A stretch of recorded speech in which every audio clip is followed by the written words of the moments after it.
What is going on, YouTube people? Neo Cards and Comics here today for another Mail Day video. I was out of town for the past week, as I discussed in yesterday's weekly sports card market update. Wife and I did a week at the theme parks down in Florida, a couple days in Disney, a couple days at Universal / Islands of Adventure, and I came home to a pile of packages, not a ton of stuff. A couple cards and a lot of wax. So, without further ado, let's just go ahead and dive straight in. We'll start off with the singles first, both baseball pickups, as we are heading into that time of the year. And if I see players that I'm interested in / deals, I am going to gobble them up. First one is a player I actually talked about in a video about a week ago, regarding the shift getting banned, and a player that I generally like, had a really good season last year and doesn't really just seem to get a lot of hobby love, probably because of the Astros aspect. That is one Mr. Kyle Tucker. First Bowman Chrome Auto. This is a BGS 9510. It is a min gem, 395s and a 9 on the corners. This I picked up at auction for like 175 or 180, I think, something like that. He's a really good player. He continues to put up really good numbers, and his stuff is extremely reasonably priced in the grand scheme of things when you compare it to some of the completely unproven guys or even some of the newer, slightly proven guys. I know he skews a little bit older and whatnot, but he keeps putting up really big numbers and having really good years there, and he's in a really good lineup. That team is loaded again. I think the further we get away from the Astros stuff, that people might, I don't want to say forget, but be less concerned about those sorts of things. But yeah, Kyle Tucker, first Bowman Chrome Auto, nothing crazy. I think that's the first one of those I ever owned. I bought some Kyle Tucker last year before the season started, and then flipped them in season. I think I actually lost a little bit on those. But yeah, that's one that I'll look, if he gets hot at the beginning of the year, or even if prices continue to go up between now and the start of the season, I would look to move off of it. If the price bumped up high enough that I can make a little bit off of it. I'm not locked into keeping it, until the middle of the summer or anything crazy like that. But the entry point just seemed pretty fair at 175 for a 9.510. Next up, Topps Dynasty. Anytime I see one of these pop up at a reasonable price, I almost always grab them. Another Jose Ramirez.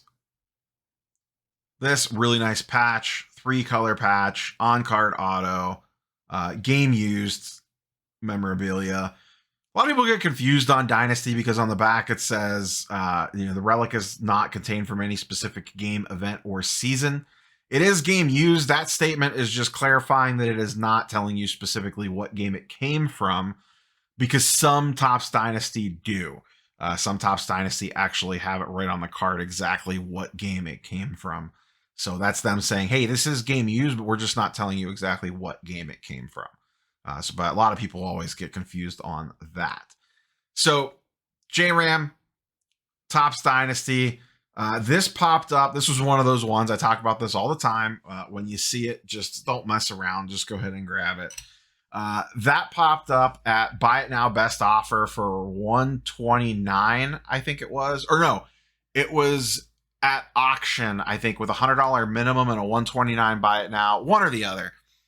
And it was one of those situations where it was like, okay, do I get cute and submit a best offer? I think it was 129 or best offer. And I went to submit the best offer. And it said, and it only been up for a few hours because I check my eBay save searches a couple times a day typically. And I went to submit the offer and it said like 4 competing offers. And I knew that this thing had worst case been up for maybe 6 hours and there was already 4 or 5 offers on it. And I bought this card before, similar ones to it, for around that same price, 129, 120, 130. I paid 150 before for them, and they've always worked out well for me. One I still have, multiple other ones I've had and traded away, flipped, whatever. So I knew that price was 100% completely fair, and I said, let's just don't get stupid here. What are you going to submit an offer for 115 instead of 129 or 110 and try to save 10 or 15 bucks? And then someone's going to bin the card and then you're just going to get pissed. So I just bin the card and pissed off the 3 or 4 other people that were sending competing offers. If it's a fair price and it feels right in your gut, and the question that I always ask myself is, am I going to be pissed if I get the notification that says you missed out on this item because someone binned it when you submit the offer? Then don't get cute and just submit the bin. I've done it too many times where I've tried to get cute, submit the offer, and then 2 hours later, instead of a counter offer, I just see this item is sold, and then immediately I'm like, you idiot. So sometimes just trust your gut, pull the trigger, smack the bin, especially when it's a fair price. And this was completely fair price. Once again, kind of the same thing as the Tucker. I'll carry this around. This will be good trade bait, potential flip. His stuff is also very cheap.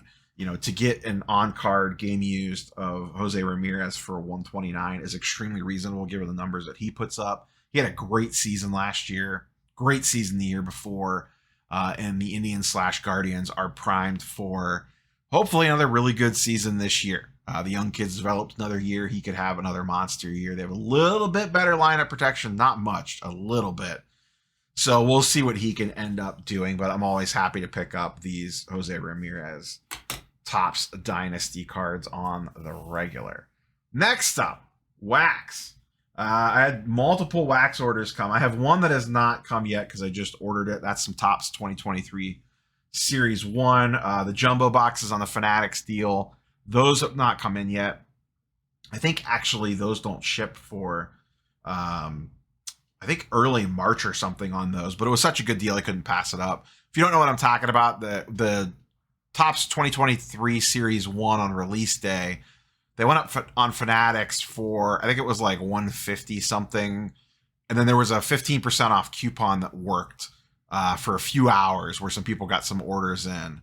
I tweeted about it. I put a community post about it. So if you're not following that stuff, make sure you are, because some people did sneak in there and grab that deal. And then it worked on hobby boxes, regular hobby boxes. I didn't get any of those. I just grabbed 2 jumbos, but it made the jumbos like $135 a piece, I think, or maybe $135 with shipping and tax out the door. I don't remember, but it ended up being a really good deal, about 30 or 40 bucks cheaper than what they were going for on eBay. So those should be here at some point in time. I'm not sure what I'm going to do with those yet. I might open one.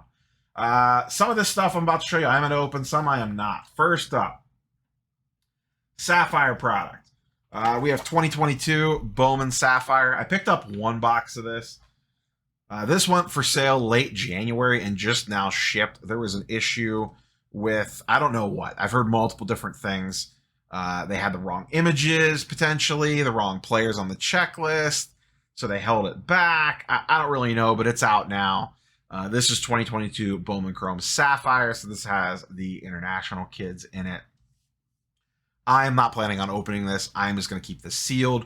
These were $189 a box. They're currently going for about $250, give or take. Next up, more Bowman Chrome Sapphire. This time, or Bowman Sapphire. This time we have Draft. These popped up as well about 2 weeks ago. Limit 10 on these. I grabbed 2. This is one of those ones where I kicked myself as soon as I just didn't order more. These regular Bowman Chrome Sapphire hung around for a while. I think this took a couple days to sell out. Bowman Draft sold out in like 45 minutes. Someone messaged me that it was up. I hopped on, grabbed a couple boxes, thought about grabbing more, actually went back to order more, and they were gone. Like I said, these things went quick. These were, I believe, $179 a piece as well. They are currently sitting at about $285 a piece right now, so basically $100 profit automatically without doing anything. Same thing here. I am not planning on ripping these. I am just going to stash these on the shelf. Part of the thing here is I'm just not a prospect guy, so I don't know who I'm looking for. I don't know who I'm chasing. I could hit a monster card, and I would know, like I know the really big names, but I could hit something pretty decent and not even really know what it is. And at the price point that it is, I'll just keep it sealed and sit on it, let it marinate. That's typically the best thing to do with Bowman, from my perspective anyways. I know a lot of the big prospect people really love chasing that stuff. More power to you. It's not for me.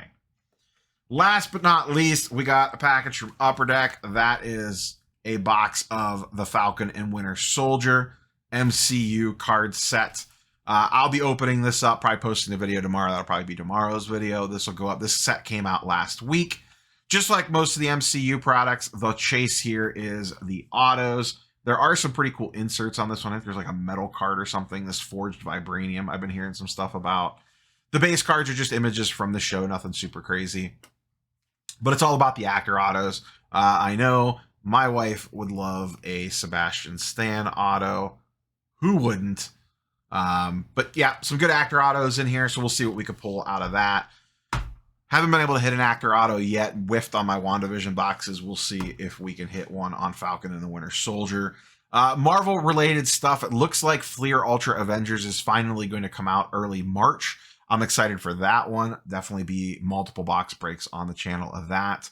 The new X-Men vs. Avengers Allegiance, I forget what it's called exactly, went up for pre-order this past week on Dave and Adams. I know I have a lot of people always ask me, where do you get your Marvel pre-orders at? That one is up all around the place, pretty reasonably priced. Last I looked, I think like $124 a box. And then Marvel Annual went up as well. The Avengers vs. X-Men set, I ended up getting 2 boxes just for the hell of it. It's a new set, really don't know much about it, not sure how it's going to perform. I just pre-ordered 2 just to kind of give it a whirl. And then Marvel Annual, I typically don't chase Marvel Annual, so I don't think you'll see me open Marvel Annual. Maybe I'll grab one just to open one, but that's not one that I order a bunch of boxes for and rip a bunch on. Fleer Ultra Avengers, I have a ton coming. So we'll definitely be opening some boxes of that. But that is the mail. That is what I have been buying. That is what packages got stacked up for me while I was gone. We're going to go ahead and crack this open. That'll be tomorrow's video. We will catch you guys and girls on the next one. Peace.